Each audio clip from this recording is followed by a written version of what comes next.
Ed, Damian, how the hell are you guys? Doing well, hanging in, Yeah. keeping the stick on the ice. Yeah, Yeah, I hear that. Saturday morning, so we're both recovering from last night's recordings. Yeah. So, do you guys want to introduce yourselves and talk about what you guys recorded last night? Yeah, sure. Okay, yeah. So I'm Damian Harmony, local teacher of Latin, local stand-up comic, local pun meister, and this is my good friend and partner.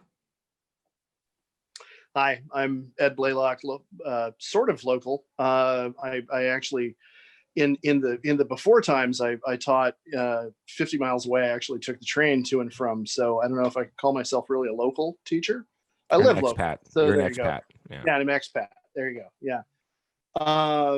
And yeah, so yeah, we were recording last night, talking about our subject last night was cartoons that deserved more time. Yes. So you can tell from that of course we're both hopeless dorks, and also of a certain age. Although Damian takes a lot of joy in pointing out that he is of a certain age younger than mine. So Well, yeah. How hopeless am I? Because when you mentioned that topic, I was like, "Oh, that sounds awesome." Oh, it was a fun one. Like, and it was a palate cleanser episode and turned into 2 episodes because Ed and I can't shut up. But it's a palate cleanser because we just spent 10 episodes on Batman, and as fun as Batman is, it's dark. It's super dark. So we were like, we need to just cleanse the palate a little bit. And so we were like, kids cartoons, let's do that. And so we needed something fun. Yes. After all of that time sounding like Christian Bale, we needed to lighten up really badly. Yeah. So yeah. What's the name of your guys' podcast and where can we find it? We are a geek history of time, and we're on Spotify, we're on the iTunes store, we're on you Stitcher. are the one. Yeah. Stitcher, right? Yep. All the majors. Yeah, the big 3 hitters. We have audience members in India to Italy. So wow, that's great. How long have you guys been doing that? 92 episodes as of last night. Yeah. So, and they're basically weekly episodes. So for coming up on 2 years now. Coming up on 2 years. Yeah, crisp. I know. Did you think it would? Mm-hmm. Did you think it would last this long? I did. I absolutely did. I think I hoped it would. I don't know if I really believed necessarily that it would, but I hoped it would, because the genesis of the idea was we were in playing tabletop RPG games together, and anytime we got together in person, we always wound up riffing on like the weird real world stuff that was tied to pop culture, anything. And we found that our particular geekdoms, there are a couple of places where we overlap, but like I'm a huge obsessive Tolkien nerd, and he is the singular scholar of professional wrestling, like all the way back to forever. Like in my circle of friends, anyway.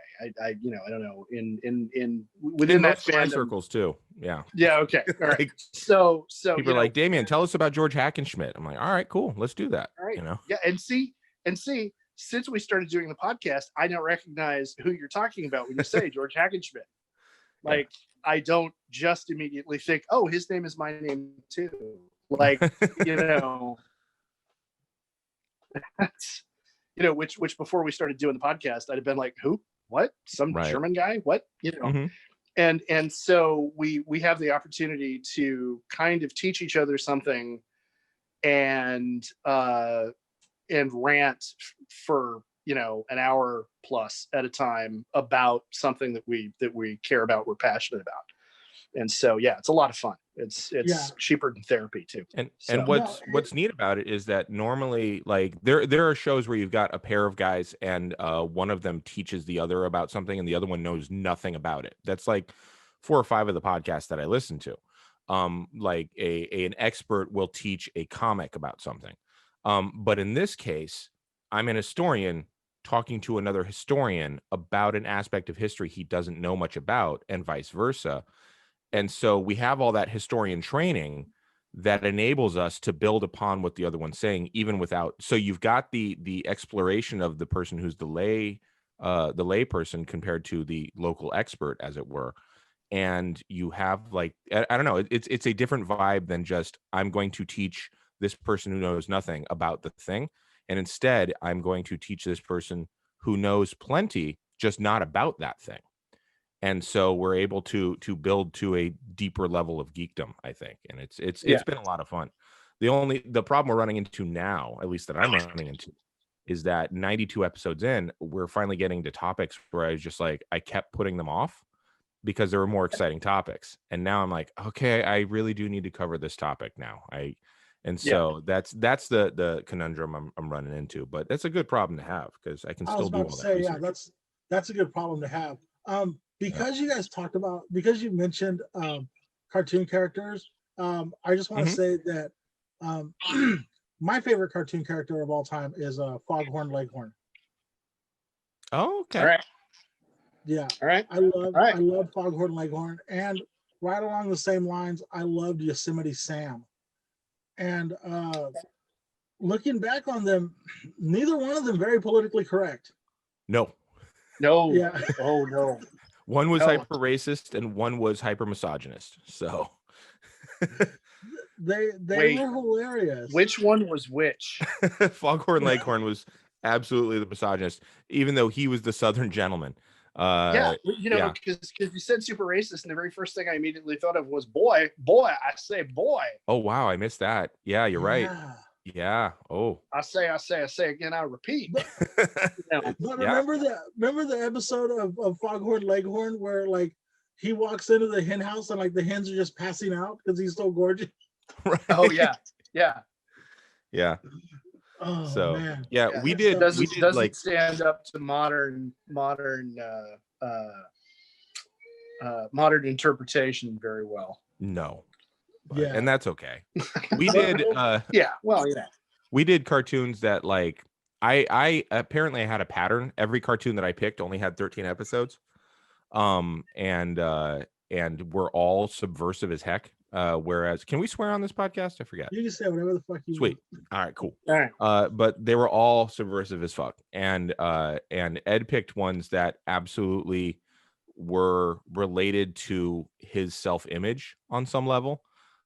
So it was really fun to just kind of see, and that's the other thing is that we both zoom out and pick each other apart on the topics that we choose too. That's interesting what you just said about that. So do you guys record remotely or you guys are recording remotely these days? Oh yeah. And the thing is, it's weird. We had to do some technical tweaking at the very beginning. We had a little bit of a lag while we figured out when we knocked some of the kinks out, trying to figure out how to record over Skype to do it. And sadly, there is a third member of our team who, unfortunately for technical reasons, we haven't really been able to have him with us. That's producer George, who, when we're recording in person, he's there, checking our levels and occasionally, flinging an unexpected bon mot, from the sidelines. And we haven't, and I miss having him there. Me too. But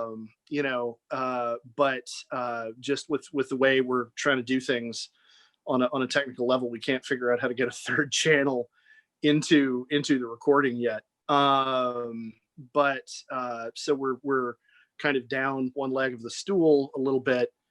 And then there is something I think that's been lost in in our performance, because when we're actually in the room together, we can kind of interject without necessarily always stepping on each other's toes.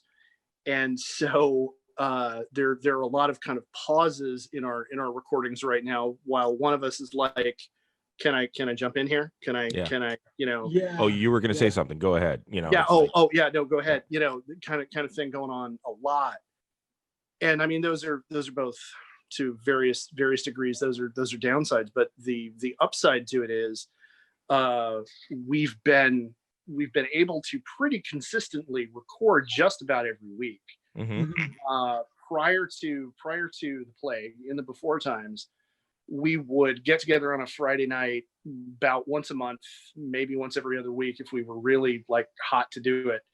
And we recorded over at Damian's place, and I, producer George and I'd go over there and we'd bust out 4 episodes a night, at least. Wow. Yeah, sometimes 5, depending on how well the cylinders were all clicking.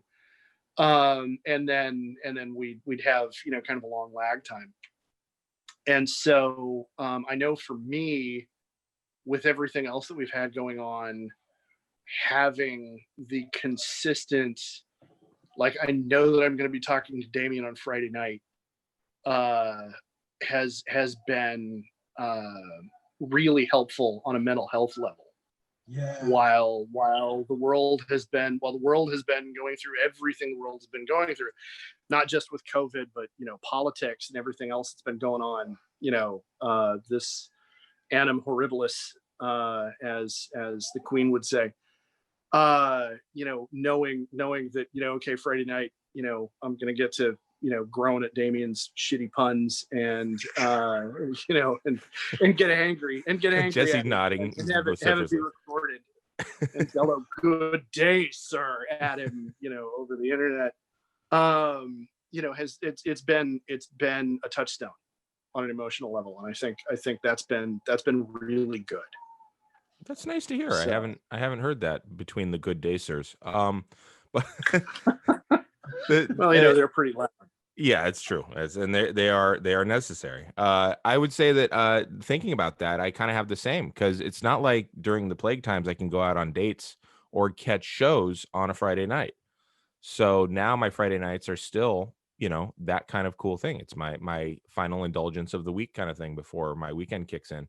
And the real work starts. And so, yeah, the only downside is that now I have to research a lot more frequently instead of just do like a weekend where I do nothing but research and that takes care of the next month or two.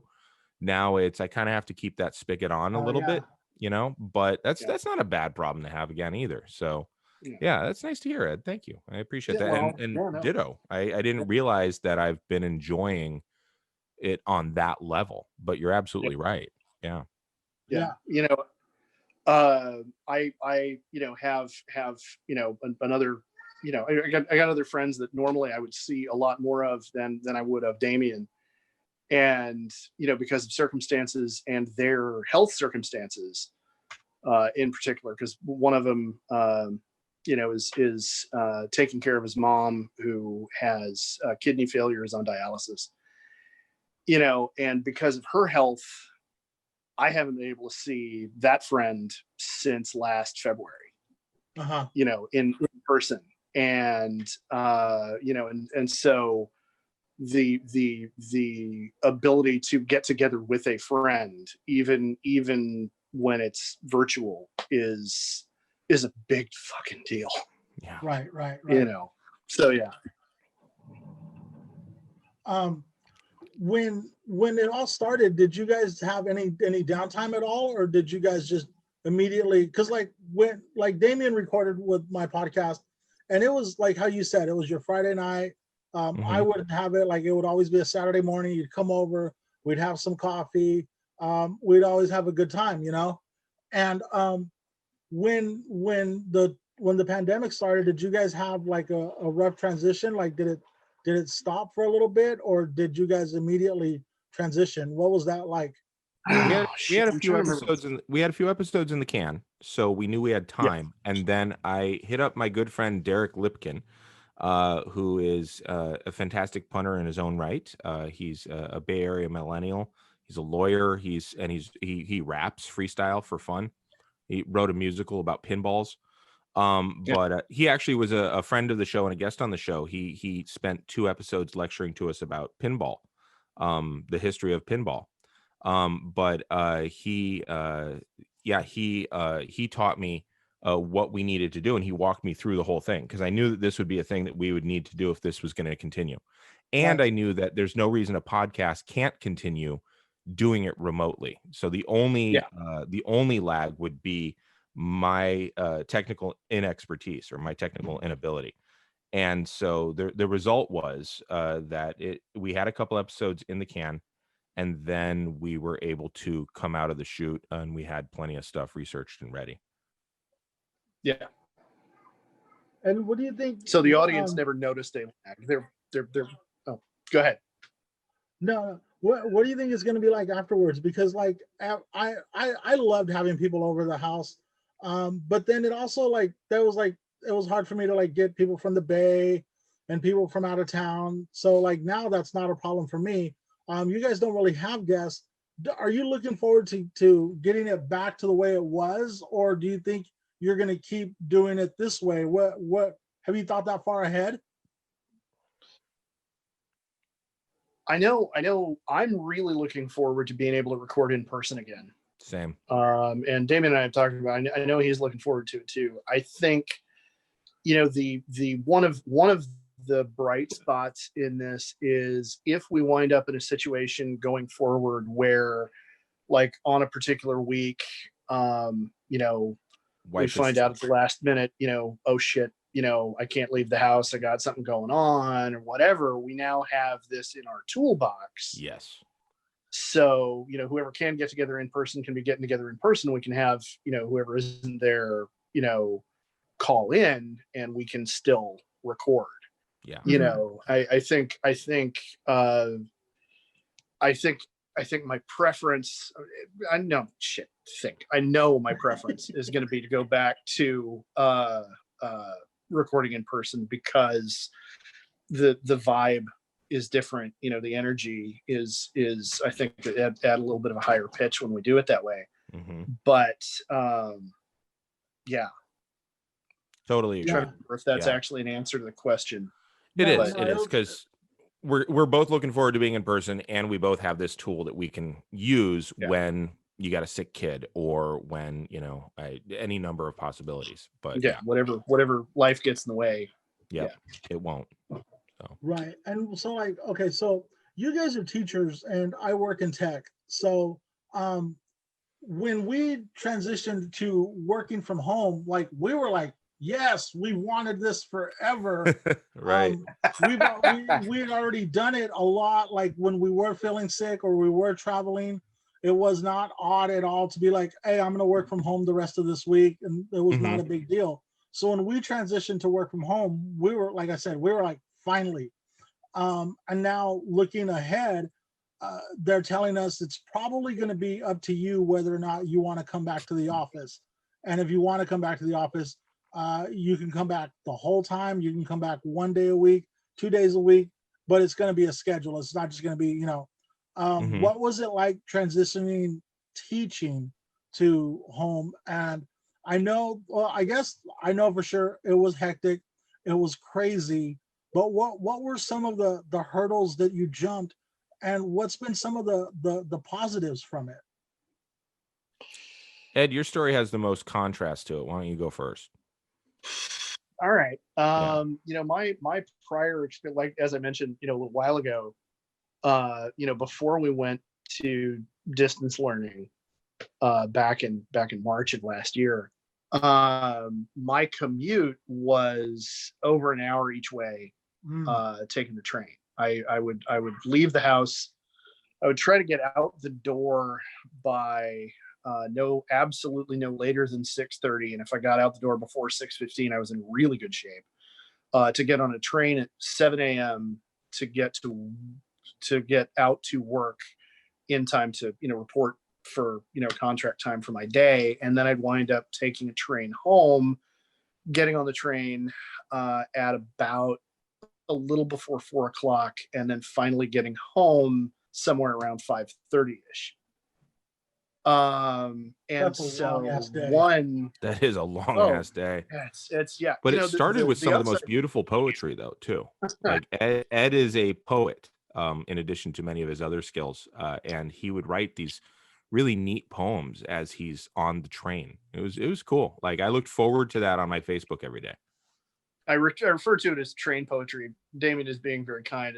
It's prose that, you know, has a poetic spirit to it. But yeah, It's such a European you know, it way gave of me, life. yeah, you know, yeah, it gave me, it did give me the opportunity to have a very clear, and this is actually something I kind of miss about it in a weird way. There was a really clear distinction between, okay, I'm at home, and okay, I'm at work. You know, I had all of that time in the morning to put on the Mr. Blaylock face and get into the psychic frame of mind to be like, okay, they're 12.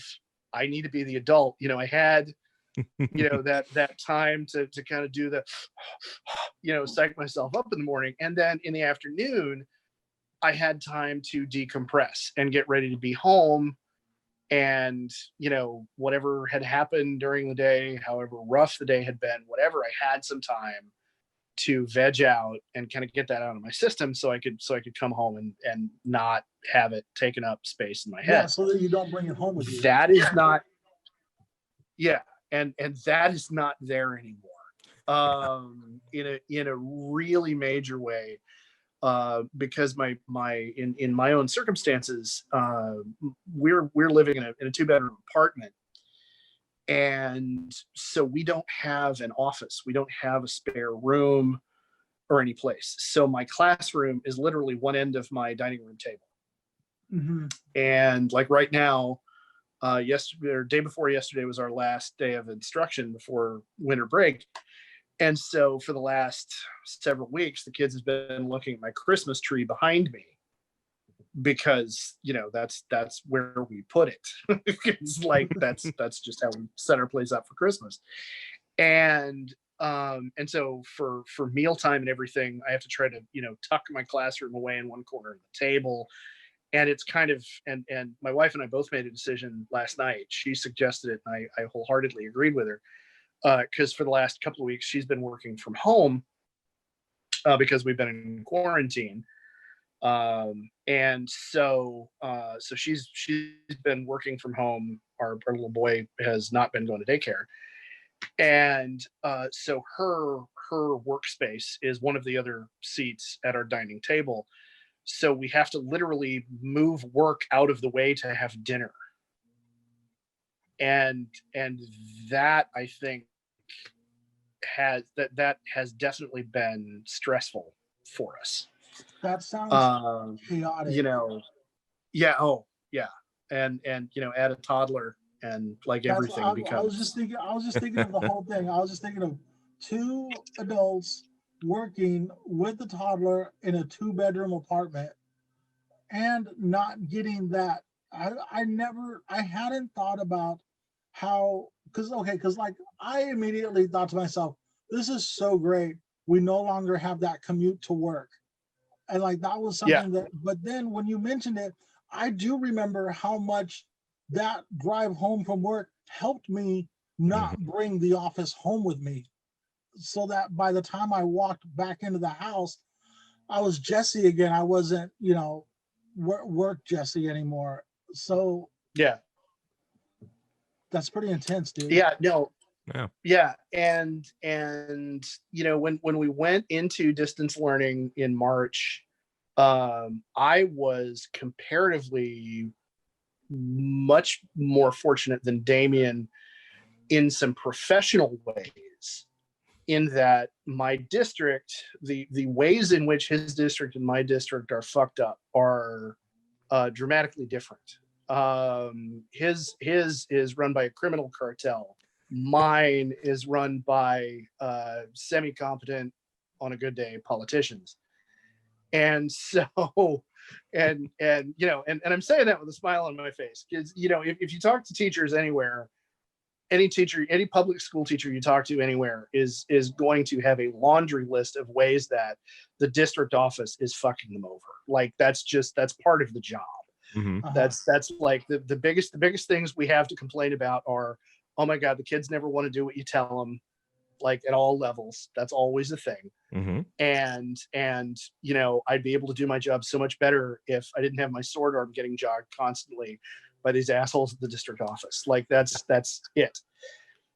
And so, but my district decided in a what turned out to be a prophetic kind of crazy to go to one-to-one. Every kid has a Chromebook. We're going to provide every kid in the district with a Chromebook. They decided to do that back before COVID even existed, at the beginning of last school year.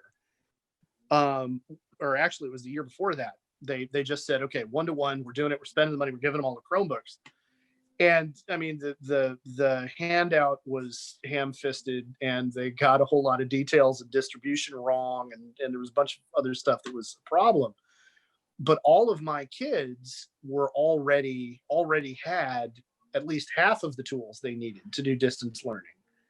And during March, my district worked really hard, and as much as I hate to give him credit for anything, my principal really worked his ass off to make sure that we knew which of our kids were having problems with broadband access, and put them in contact with resources that the district was putting out to make sure every kid had internet access, that every kid had their Chromebook, that they had a charger, that it was all up and going.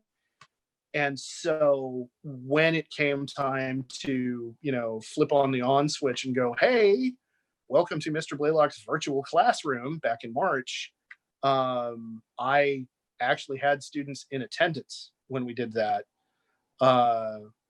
which was a blessing that I think Damian can talk about his experiences with it, that were profoundly different. And since then, I think, talking about positives about all this, I miss, and I'm going to get to a positive. I know that I say talking about positives, I miss sounds weird, but I really miss being in the room with the kids. I miss the kinds of activities I could do in person with them. I miss seeing their faces. One of the things that you don't realize you do, it's a soft skill that you develop as a teacher that's kind of subconscious, is you take the temperature of the room every period, every day, without even really realizing you're doing it. As the kids are coming in, you can kind of tell what's the vibrational pitch, like how amped are we? Is there an angry edge to it? Is everybody just, Looney Tunes because we got a break coming up, and it's like spider sense for teachers, like you know that. And when you're talking to a screen, you really can't do that. And I miss that a lot. But what I think has happened is, teaching from my living room, it's a lot harder for me to maintain my usual level of, I'm Mr. Blaylock. My first name is Mr. I also go by Sir. It's harder for me to maintain that, and so I think my kids know me better this year in some ways, and listening to them interacting with each other, seeing them interacting with each other in like classroom meets and that kind of stuff. I think many of them are learning a kind of a new appreciation for one another. Like the fact that they are apart is, I think, for many of them, making them more empathetic. And I think there is value in that. I think, if we could have avoided this massive, population-wide trauma, I think that would have been great. But I think as a positive coming out of it, I think they are learning to be gentler with one another. They are learning the value of looking for help when they need it.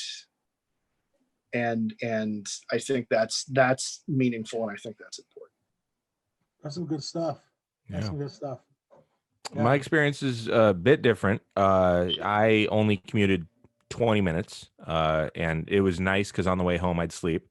But much to the consternation of people on I-5. Took you a minute there, Jesse. Actually, I do have a story about that. When I was living over off of Biz 80, I fell asleep at the beginning of the turn on the off ramp and woke up at the end of the turn on the off ramp, and I'd made the turn successfully. Oh my goodness. Yeah, that was the point at which I was like, something has to change. So I changed things around so I didn't sleep so much on the road. Yeah. Not as much. Yeah. Sorry, Well, sorry. Just hearing that, my ass still hasn't unclenched. God Almighty. Yeah, crap. it was. But yeah, so I commuted, and I kind of missed that commute. It was the only drive that I actually enjoyed, is if I took the river road to work. I don't really enjoy driving. Now I'm getting 4 months to the gallon, and that's pretty cool. Yeah. But I've got 2 kids who are of school age at home. And so the teaching, I spent over 100 hours over the summer revamping my class, restructuring it, redoing everything so the kids had everything they needed digitally going forward, so that even if technology broke down on them, because I knew it would, they would be able to catch back up. And I set up my class in such a way that you can access it when you need to. It does not matter if you get to it at midnight, if you've inverted your sleeping schedule or whatever, because my district so badly bungled the spring reaction. They actually put out a cease and desist letter against us telling us not to help the kids, like, for 3 weeks. That was the only clear communication they had, by the way, about COVID, was to tell us not to help the kids digitally. So my district so didn't just badly bungle, but like the overlap of malice and incompetence got to the point where it was just irrelevant. It was all really bad. So a lot of us did guerrilla teaching. So I knew that could still happen. So I recorded a ton of content for my students and put it somewhere where the district had no say over it whatsoever. And now I can reference that to the kids if they're not getting it during the Zoom teaching. And then I have 2 school-age children, and they spend half their time with their moms and half their time with me. But I've requested and been granted from her the ability to keep them for 3 days of the school week for all of school, because my house is kind of, I don't want to say better for it, but they have a teacher in-house right there with them who knows what they're going through, who knows what the teacher's probably expecting and whatnot. And so even though my kids could be in their rooms and I could be in this office while my kids are here, I don't. I put everything out on the dining room table and we all work together. And sometimes, we've all got these earphones. My kids can go into the other room if I'm too loud for them because I'm teaching. But we're always within earshot of each other. We're always with each other on this. And I think that's really helped my kids find success quite a bit. It's also helped humanize me in front of my students, because I'll tell them, like, oh, hang on a second, I have to go do some math. And then I'll come back, and they get that. And they also recognize that I get that their life will get in the way. So they don't owe me an explanation on that. They also see, the things that are in the background in my house, which they're like, is that a bow and arrow? I'm like, yeah, it's my daughter's. What? Yeah. And the spear, that's mine. And they're like, what? So like most of my program, my Latin program, is literally, I'm the only Latin program within 89 miles for a public school. I'm the only teacher in my district who does it. And so my program lives and dies based on kind of the cult of personality that I can create with my students. So I'm having to do it. I used to be able to do it in person really, really well. I can do it 40% as well now. So I milk that as much as I can. But at the end of the day, I make sure that my kids and we have a pattern where I converted the shoe rack in our closet, our hall closet, into a docking station for everything. And so now at the end of every school day, I tell them flat out, I'm like, I don't care if you're done or not at 2:30, unless you ask me for an extension to 3, you put everything away and we get our dining room table back. And I put everything away at 3:20 when I'm done. So the good news is I have learned to respect my own professional boundaries more, because I gave up so much free time over the summer and harmed my health, quite honestly. And now it's at 3:20 I stop, period, because my district is not going to pay my kids extra on my life insurance policy if I keel over. And so I at 3:20 we stop, we reclaim our dining room table. I take half an hour to just to myself, and unless something's broken, there's a bone problem or a bleeding problem, go find something quiet and wind downy to do, and then after that we can all get together and have fun. And so that's how I set my commute now, is like I just hop over to my couch and read something for half an hour. And as a result, I'm much more present as a dad. I get dinner on the table at 5 o'clock every night. But it's also a dining room table. And every morning I set a timer, and at 8:20, we all start getting our stuff out and we start putting it there. And that becomes our morning commute ritual. So the positives are I've gotten a lot more time with my kids, which is wonderful. They've gotten a lot more assistance and help in teaching and stuff like that.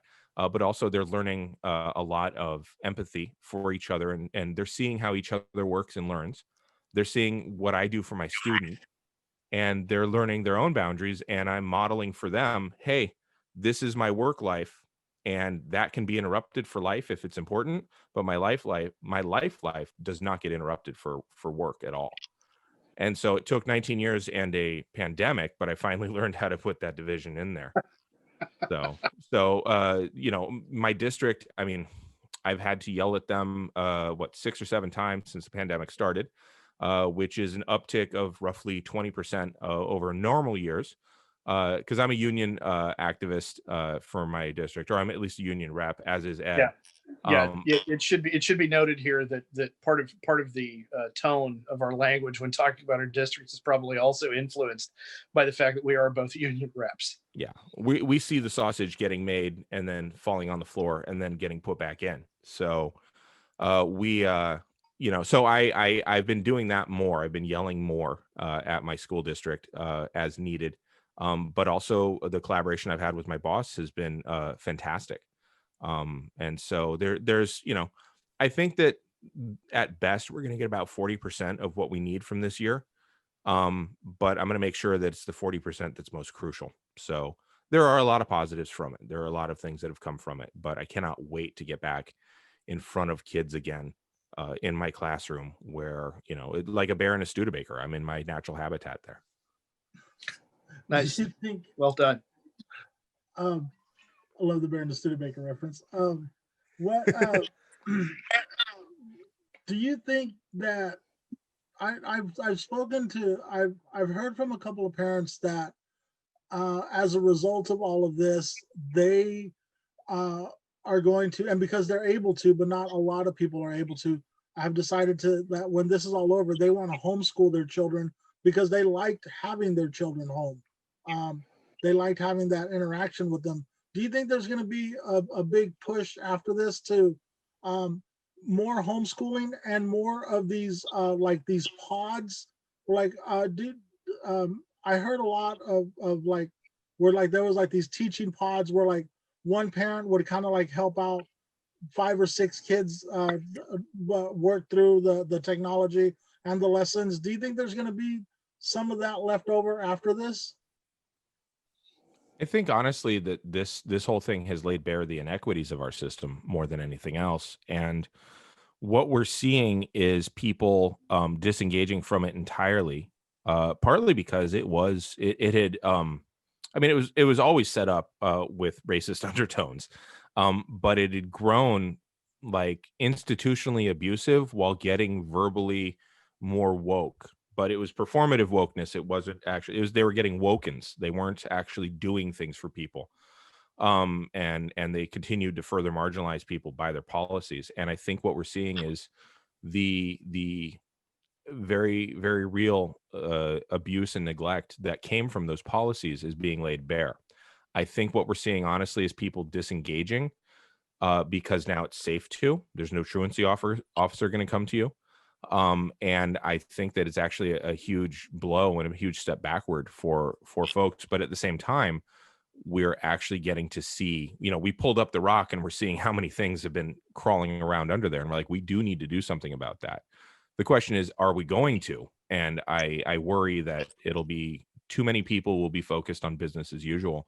So many of the pushes to get kids back into classrooms and get teachers back to classrooms, despite our very realistic objections, has been from upper middle class parents who are touting the fact that kids are suffering from mental health concerns, and they absolutely are. I do not want to minimize that, but they're co-opting that. And it seems like, we have another teacher friend who teaches in my own kids' district. I won't mention her name because she hasn't given us permission to, but she's sitting there. She's like, no, you just want to go to your yoga class. You don't want to actually, you don't care. You just want the help to tend to the children. And so I'm seeing there's a layer of disengagement. There are some people who are saying, wait, this was better, but either they have jobs that will allow them to do that, or they don't. And for those that don't, it's still inequitable. So I don't anticipate seeing a large chunk of people staying away, quite honestly, because of how many people I've seen trying to push us into the danger zone. So, yeah, I think there probably will be there probably will be a statistical uptick in seeing kids being homeschooled, because I think for folks who have the resources but had not considered it as an option, I think there are going to be some of them who are going to wind up adopting that. But I think it's going to be a smaller number than we might think. I think I agree with Damian. I think there are an awful lot of people who are, I think most of us really are focused on trying to get back to normal. And I think that is kind of the goal for a whole lot of people. And I want to touch on the mental health thing for just a second. I want to get to the mental. I want to get to the mental health thing. Okay, yeah. I do want to get to the mental health thing, but I kind of wanted to touch on something like, but was normal broken in a sense? Like, do we want to get back to the way it was, or do we want to? Because I think teachers were overlooked, overburdened, underpaid, and I think that we saw that in March and April, like what we put on teachers at that time. And then parents had to see what their children behave like during the day. When you say get back to normal, do you want it to get back to the way it was 18 months ago, or do you want it to have learned some lessons from this, and maybe the teachers be recognized for what they bring to a household and a family? Yeah, normal was broken. I'm gonna jump in there and say that number one, normal was broken. The system relied on me subsidizing the district with my free labor. It 100% relied on that, and now I'm trying to find ways where I'm not giving them 6 hours of my day beyond my contract, because I was doing that, which is wildly imbalanced. Like, I don't know anybody who works for free almost 100% of their job. Every teacher I've ever known. What are you doing this weekend? Grading papers. What are you doing? Grading? And at first I thought it was just the teachers I was trying to date, but no, it was also like my teachers. Grading papers was I'm doing my hair. Right. Yeah. But, now that everybody showers every day, you got something new. Yeah. I don't want the teachers to have to go back to that, because man, when Friday 5 o'clock hits, I'm done. I don't worry. I don't have my work email on my phone. I don't worry about work again until Monday at 7:30. But teachers didn't have that, and it was just it was accepted, and it was almost like if the teachers complained about that too much, what they would get thrown back at them. Because I did it back in the day when I didn't realize how hard teachers work. Well, you guys get 2 weeks off for Christmas. You guys get a week off at Thanksgiving. You guys get and that seemed to be the payoff. But I don't. Is there a way to not make teachers work all weekend? Can we learn from? I think we're learning to. Yeah, I think part of it is within teaching culture, we collectively need to move away from this idea of having to sacrifice ourselves for the privilege of doing our job. We all, we get into this job for varying reasons. It's usually for some kind of high-minded reason. You know, it might be because, you know, I love kids. In my case, it was because I really love my subject and I really want to share it with kids.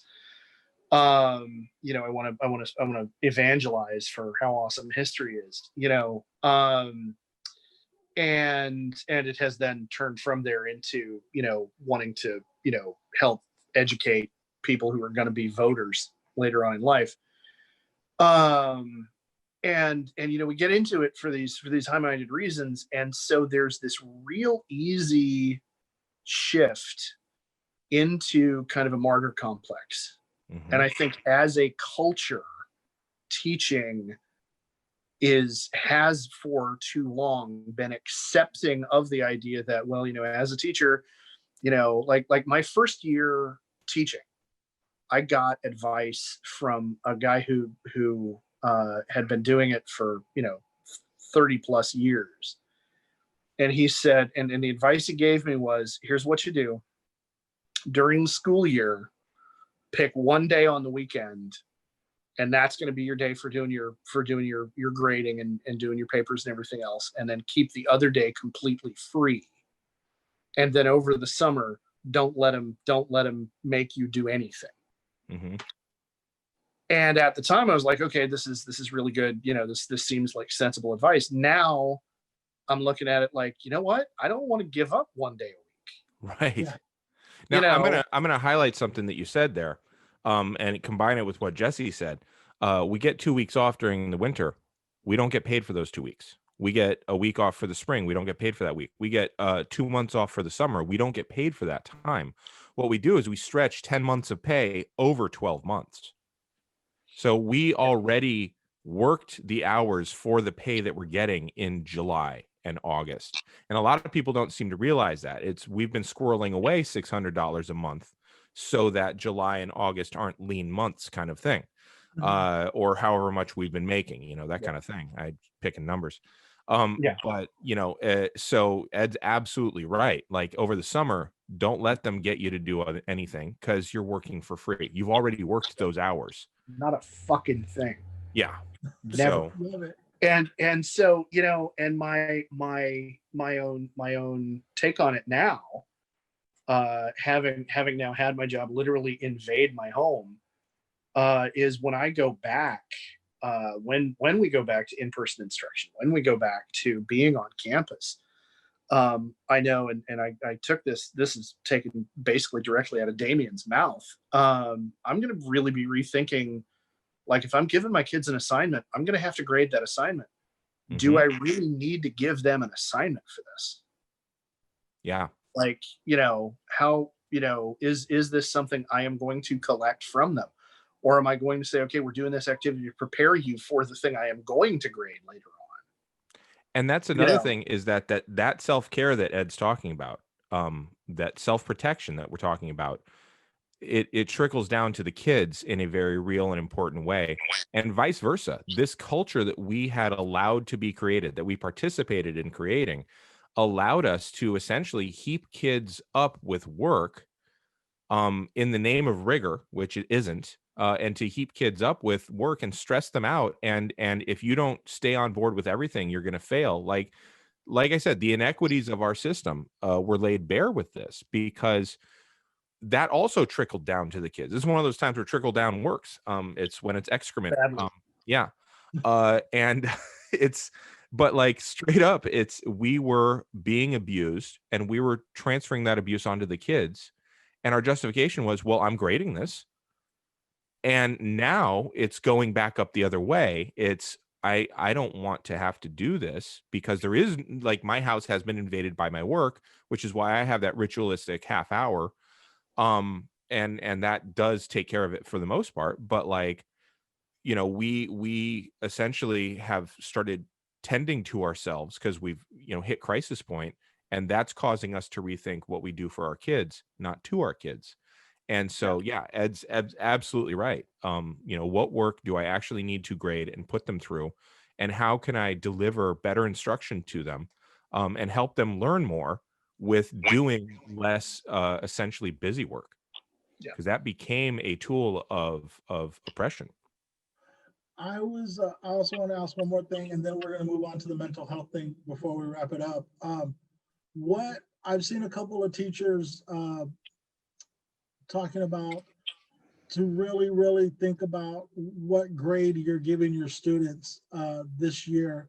Like, did anybody really fail this year? Like, how can you really say that somebody failed? Are you guys what's your approach to grading this year?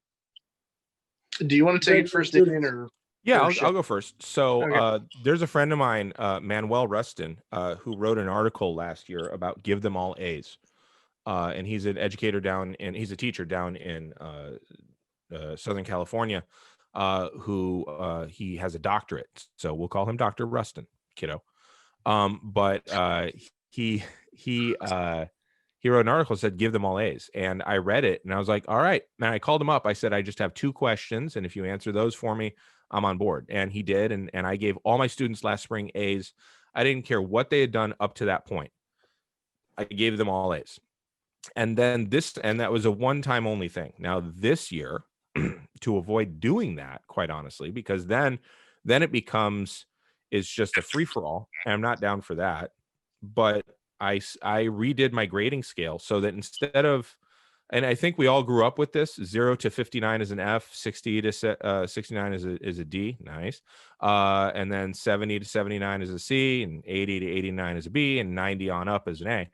I separated it into quintiles. My district tried to say, okay, everybody starts at 50% now. And I'm like, well, what you're doing is what I'm about to do. So I'm just going to do this. So 0 to 20 is an F, and it's just every 20% is another grade up. So it's real easy to climb out of failing with minimal effort. And every kid, the other thing is I don't believe in late work anymore. So there's no due dates really. And they can also redo assignments. So because of those things, I think that I'm going to see a lot fewer kids failing. And I think that the way that I've addressed the grading has been to be more equitable as well. And it's still getting me where I want to be, because, to get the 5 out of 5, you have to have done it perfectly. To get the 4 out of 5, you have to have done it like 80%, and that's pretty proficient when you're learning a language. So that's what I've done to adjust. And so I'm not passing everybody wholesale like I did last time, because last time we were in the middle of a crisis that nobody had planned for. Well, I planned all summer for this. So now it's quintile grading. It's much easier to pass. And it's just as difficult to get an A as it probably should have been. So the thing is, though, I'm having to go rogue. I may well get a letter in my file about this, and I welcome it. I tell them, I use this phrase quite often of like, oh, go ahead and write me up for this. I'm more than happy to respond. And so far there's been nothing. So, which is good.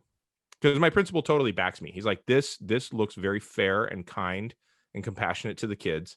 This looks equitable. Anybody can access this. I have no problem defending you on this. So that's what I've been doing as far as grades go. I'm not quite the genius at equity that Damian is, but I have smarter friends in education. Yeah, that's the only difference. All right. You have me. I have Manuel. Okay.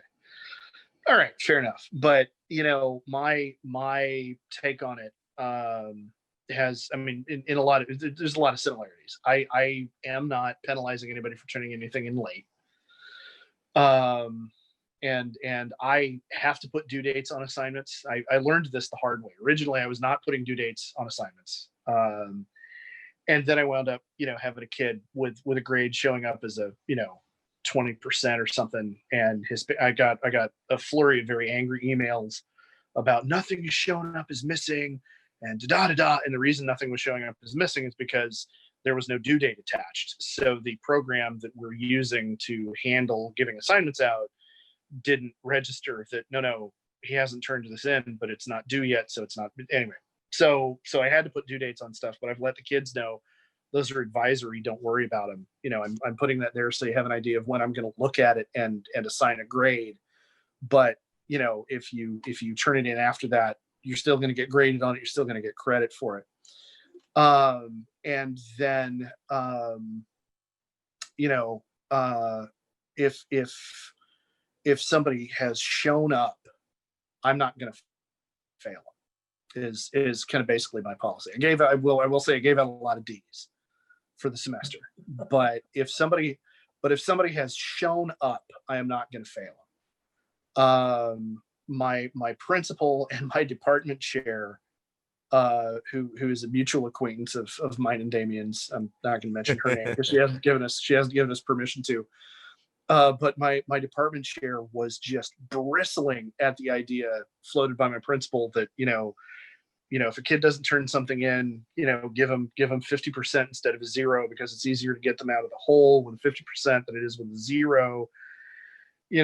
And she kept coming back. Well, if a kid hasn't done anything, hasn't turned in a damn thing all semester. I'm like, if a kid hasn't turned in a damn thing all semester and you give them 50% and you're going with a standard grading scale, they still get an F. So if you still want to be punishing kids for not turning anything in, you can do that on the math. Like the math still holds up. Yep. I'm gonna and I said to him, I'm gonna come in as the soft-hearted commie liberal here, but I don't know if I want to be punishing kids when I don't know what's going on at home. Yeah. I don't know what they're having to deal with. I know for a fact I have several of my kids, like back in March, I got an email, just even talking about this is gonna be hard because we're about to talk about the mental health thing. But I got an email from one of my kids who, back when we were in person, she was one of the bright spots in my day. We're not supposed to have favorites, but we do. Like, there's some kids that you look forward to seeing. She was one of mine, just really bright, really, really engaged, had a lively sense of humor. And I got an email from her and she told me that she was literally depressed enough that getting out of bed to walk to the couch in her living room was all she had the energy to do some days. And she was falling, God, this poor kid was falling over herself to apologize to me for not getting her work turned in. Right. And like, she's one of the ones who was brave enough to say something to me. Yeah. So how many more are not? Like how many more don't have them? the energy or the courage or the vocabulary? Like there's so many things that many things, and so I mean that was an eye-opening moment for me back in March, and that has colored the way that I have dealt with my kids in these circumstances ever since. Yeah. Because I have literally no way of knowing what they're having to deal with. And if it's not them that's that depressed, it might be an older sibling, it might be their parent. They might be dealing with COVID in their home. Like, a lot of these kids work for them was the safe place. They would do after school tutoring. So they had an hour to take care of their classes. Because when they got home, they were second or third parent. I had a kid he's one of 5. He's the eldest of 5. He gets no homework done at home because he's always tending to the other 4. And I'm not spurning his parents. These are the decisions that we have to make as families to survive. And survival is way more important than whether or not he understands Latin. And just like Ed said, I do not and cannot know what they are doing at home because they didn't sign on to public education with the expectation that they'd be stuck at home, sometimes with their abusers. And I'll be damned if I'm going to punish a kid grade-wise for that, because that's just going to deepen the cycle for them. And it's going to fail them in other terrible ways, and who knows? Like, I know that when we come back, I'm going to be approaching grading from a very, very different space, which is good. Like, I'm not going back to normal because normal wasn't good. And this is showing that. And so, like Ed said, these are kids who they're at home. Like, I don't insist that they turn on their cameras because it was not agreed that they would come to school and bring their background with them, So I'll be damned if I'm going to force them to do that. And I have colleagues who are all about that and very much like, how can I punish? And I'm like, you could do that by not talking to me then, because I have no interest in talking with people who are interested in punishing kids into doing better. It's like, that's not appropriate here. And frankly, it probably wasn't appropriate before. And so it's shifted, I think, a lot of us teachers into realizing our complicity in that, and a lot of us are kind of never againing it. And yeah, it's like Ed was saying, we can't know what they've got going on, so how dare we penalize them for that? Yeah. How I want to shift to mental health and how I want to approach the mental health thing, because we all know that this has just been like tremendous on everyone's mental health. But here's how I want to talk about the mental health here in this last little segment, is that what can we do immediately when we come back to help address and make sure, because we're adults and I've had therapy. I don't know if you guys have had therapy, but when we have therapy, we address the stuff from our childhood, right? And we fix that shit, and we patch it up and we move forward. What can we do right when we come back to help alleviate the long-term effects of what these kids have gone through in the last year?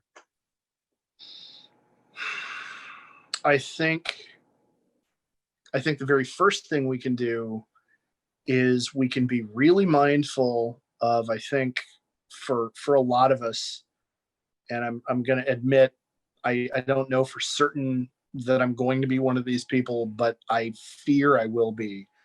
I think there's going to be a really strong urge to just, start everything up like, we're back to normal. Everything is awesome. Here we go. And we never need to speak of that ever again. And I think papering over what they all went through is one of the biggest disservices that we can do.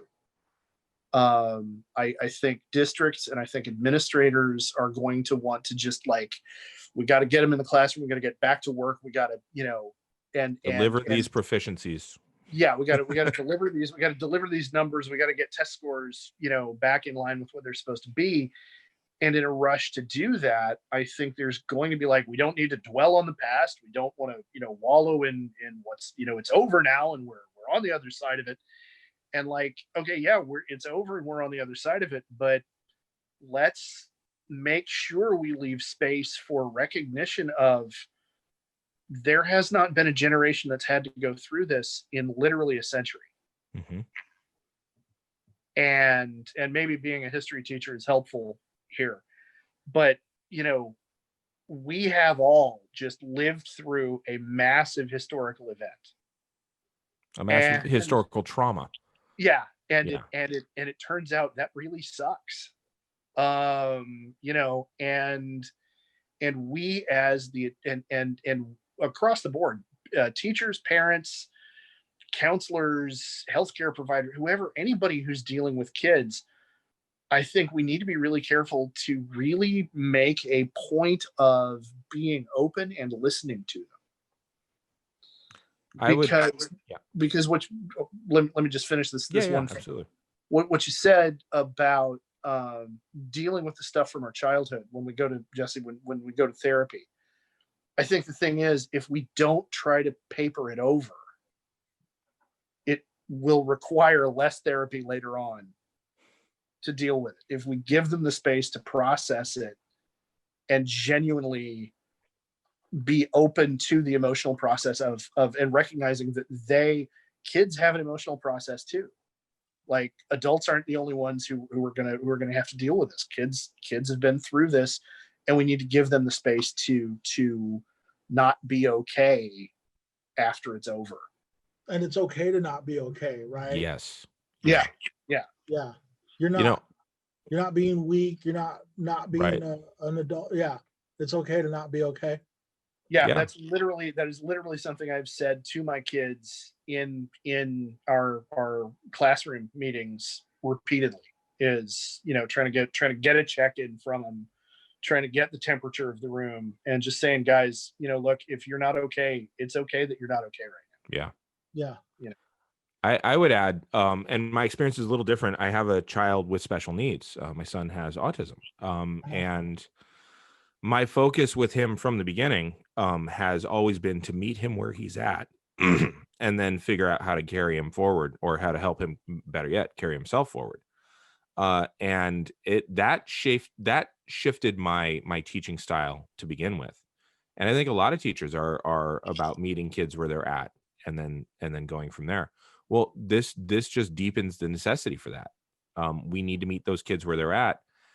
And having children through a divorce, I also learned how to model feeling your feelings. Instead of bottling them up or going away and crying, I'd cry in front of them. And we would talk about it after or during, and they would want me to stop. And I'd be like, no, you don't get to stop me from feeling sad. I'm going to feel sad, and that's perfectly okay. And if I can teach that to a 3 and 6-year-old, I can certainly teach that to 14 to 18-year-olds. Yeah. And to give them, and I've already done a decent job. I'm going to pat myself on the back a bit for that. My students would come to me and come up in the beginning class like, Mr. Harmony, can I go to the bathroom? I need to have a good cry. I was like, yeah, of course, go for it. Have fun. And come back when you're ready. And that's all I would say. And when they'd come back, there'd be chocolate waiting for them on their desk. And so just that attitude, I'm just going to dial up the saturation of those colors quite a bit. And also, I have the unique situation of I'm teaching within my own program. I am my program. So I know exactly where the kids left off last year and where I need to carry them this year. And so I have direct feedback based on what I know I did. But if I have to teach social science again, I always teach social science as though they knew nothing. Not to disparage my colleagues at all, but because I don't know where these kids are, how much attention they paid or whatnot. And so always meet the kids where they are and always try to carry them forward and help them carry themselves forward. And now do it with a kinder hand and model for them how you're feeling your feelings. Like I have cried in front of my students a few times at things that have happened and stuff like that. And it has enabled them. Yeah, go ahead. No, go ahead. Go ahead. It's enabled them quite a bit to take charge of their own feelings. And like I said, if they want to go off and have a good cry, they can. And my kids will tell each other regularly, like, I'm having a really hard time. Can I get some, some encouragement here? And the kids will absolutely put down what they're doing and do that. And I'm like, I don't give a shit about your work. You take care of each other. Like that's going to last a lot longer. Who uses, I mean, obviously you're going to need Latin the rest of your life, but these skills, you need right now. So, so that's probably where I'm headed. As far as when I'm in the classroom of just like, hey, today is a day where we just need to be. And that's going to have to be okay because it's okay not to be okay. So, Yeah. And what you were saying about crying in front of your students, I'm enough of a softie that if I let myself cry freely in front of my students, it wouldn't stop. Like there's stuff I show them in videos that I'm like, okay, I got to stay at the back of the room, hold it together. And it's, and it's not like I'm experiencing some kind of, deep, it's just, it's such a beautiful moment from history. Like, no, I can't. I was raised by a military man. I can't bring myself to be quite that soft in front of the troops, but I may amend that so that when we get back together, I allow myself one manful tear as I stare into the distance with eyes like flint. Petting the dog you never wanted, but now is your best friend kind of thing. Yeah. Who's my best friend? Her people. Oh, hey. Yeah. Is that Penelope? Yeah, it's Penelope. Yeah, that's right. Yeah. Really want to thank you for your time and for your openness and your candidness about the stuff we talked about today. I want to see if we could end on not that this was a somber podcast at all, but Damian, did you watch the Mandalorian finale yesterday? I did, but Ed did not. Okay, we'll stop right there. Yeah. No, I've heard there are big things. Yeah, we're not gonna talk about it. It was great. Yes. Okay, I'm looking forward to it. So I got right before the pandemic hit, I got a new car. My old vehicle was a 2-seat convertible. Yeah, my old car was a 2-seat convertible, and now that I have a toddler, we needed a second car that could actually hold a car seat. So I wound up getting a Juke, and the very first customization, the very first thing I did in terms of I have a new car was I went out and I got a Clan Mudhorn glyph sticker to put in the back window because my car is the Razor Crest. Yeah, the symbol. I have that on my car because my car is the Razor Crest, and so a couple of episodes ago, without giving away any spoilers, I was very sad with with a couple of events a couple of episodes ago, because that every time he crashes that ship, it breaks my goddamn heart, because I'm like, no, my car. But yeah. Oh man. All right, guys. Well, again, thanks a lot. I applaud you guys as humans and especially as teachers. And I look forward to chatting to you guys. When this is all over, come over and have a cup of coffee, and we'll listen to some records or something. Yeah, we'll do a trio version of A Geek History of Time. It'll be fun. We can. Yeah. I know late 80s, early 90s wrestling. No, mid 80s. Bob Backlund, the Iron Sheik, Sergeant Slaughter, WWF. Yeah, that's early 80s. That's WWF. Of the WWF. Yeah. That's we've got 5 episodes that cover that, and then we've got another 4 episodes that cover the NWO, and then I pretty much weave wrestling into any episode that we ever talk about, because it's like the only thing I know more than Latin. So yeah, it's there's a buffet for you. There is a lot of. Say it again, Jesse. Have you had Johnny Taylor on to talk about wrestling? He and I did a video cast for a little while where we watched wrestling matches and discussed them. But then he got busy and I got busy, and the tech wasn't working the way that either of us wanted. I had Johnny on to talk about a horror movie, because he also likes horror movies. And then we haven't had him on for wrestling because one thing that Johnny said about me on our podcast was, he's like, wow, you don't enjoy anything casually, do you? So I think a specific line was something like, you can't enjoy anything without overanalyzing it, can you? Yeah. So and he's not wrong. It's kind of the whole point of the podcast. But that's what we do. Yeah. Like, that's our shtick, man. Yeah. Why you gotta say that like it's a pejorative? Like, and and I like to blend that with my other project of capital punishment. So like, I just, anything I can do apparently that doesn't pay money, I'm going to stack them up as high as I can and do it a lot. Yeah. And do it well. Yeah. Oh, thank you. All right, guys. Well, let's wrap it up, and I'll add links to all your stuff. No need to try to plug it, because no one listens to that part anyway. But it's on the episode page. Cool. And we'll get you there. But thanks a lot for joining me this Saturday morning, and I look forward to chatting with you guys. Definitely. Thanks. All right. Look forward to it as well. Thank you very much.